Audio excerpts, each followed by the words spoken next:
Hello, World Civ 107. Welcome to week 12. And I just want to say that I'm really happy that so many of you are still pushing through. Many of you are turning in late work, and that's great. I just want to mention, without getting people extra paranoid, I'm having some students write to me and tell me they're feeling sick. What I want to ask you to do is, if you are getting any kind of flu symptoms, to think about calling in your doctor or calling in a doctor if you don't have a doctor, and just describing them and asking what you should do. Now, obviously, there's a wide range of things, so I'm not talking about like, oh, you're, because you have a tummy ache. We know what's going on here with the virus. Now, the first announcement that I made when the viruses was happening just started kicking into gear into American life. I actually had the flu shortly after I made the video. A lot of body aches and chills. And I called up some nurses here in Portland. I don't have insurance. But I called them up, and they were saying that the trick is that it's allergy season and it's the flu season, and there's the coronavirus. And the coronavirus, many of the symptoms from allergy problems and from the flu are very similar. But where things get really dark fast is things that are dealing with your respiratory things in your body, with breathing and coughing and chest issues. Now, again, it doesn't mean that you have it. And if you have it, it doesn't mean that it's fatal, as we've been knowing. But many of you are younger, and you're thinking that this doesn't apply to you. And information has been coming out that that's not the case. And in fact, I have a friend that I made while traveling.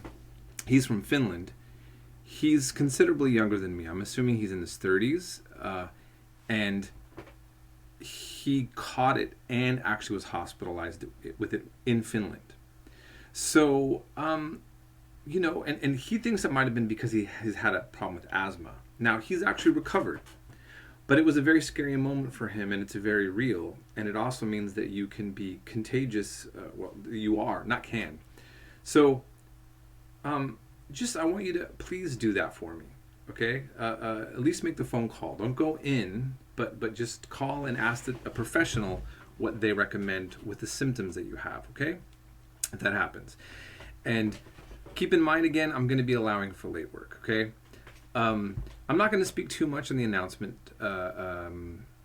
for this week, other than to say that also, not only have you been learning about the Cold War and some of the complex kind of set of situations that took place, where who is good and bad and what to make of a situation isn't always clear cut, right?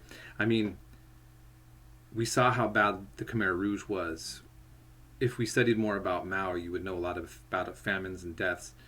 But at the same time, you're also seeing the other side of this, and European colonialism and imperialism, and people not being able to be free under the Western democratic powers. So it's a complex set of situations, and if you are seeing it as complex and you're able to put nuance into it, you're doing what almost a good chunk of the entire world, or at least America, have not been able to do. This is kind of Fox News versus CNN version of history. That's not reality, in my opinion. Okay, so I'm glad you're kind of looking at this a little more critically. Now, this week, our covering of Latin America and the U.S. role between Mexico, Central America, and the rest of South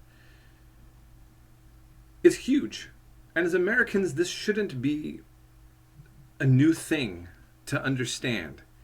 But it usually is only college students that ever get this information. And I'll be honest with you, this information is what radicalizes many young college students. And I don't think that the powers that be fully understand this. I mean, it's like, how can you not be uncomfortable when you hear our narrative about protecting human rights and freedom and democracy, and then you look at this record? And I just want to point out something very quick. Look how currently the U.S. approaches Venezuela and Bolivia.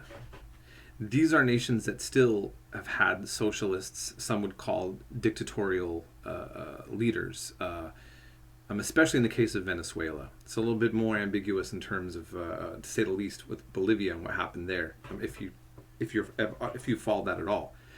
But currently, prior to the coronavirus, Chile has been having demonstrations against austerity. You could argue against a capitalist kind of philosophy.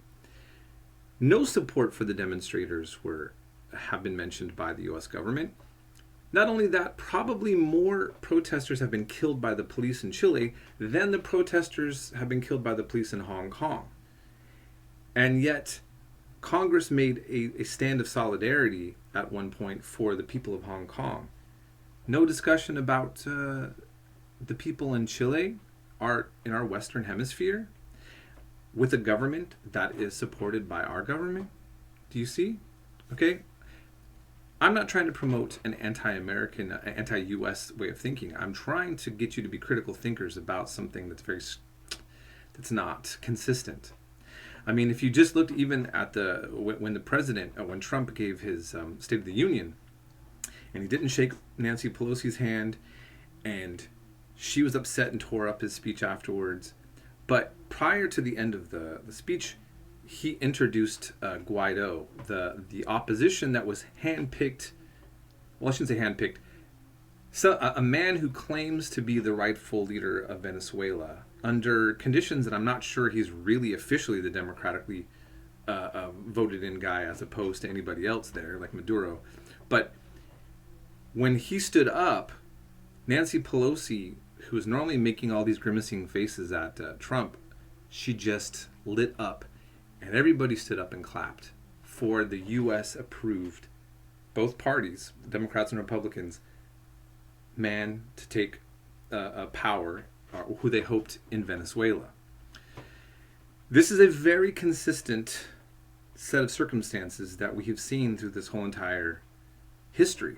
So I'm letting you know, I'm trying to show you that there's nothing I would say has really ever changed in U.S. policy towards Latin America, and what kind of actions put you on the out and what kind of actions put you on the in. Okay?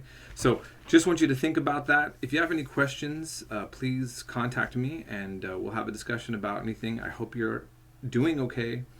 And again, please don't play around with your health right now, and we'll all get through this together. Right, we'll be in touch.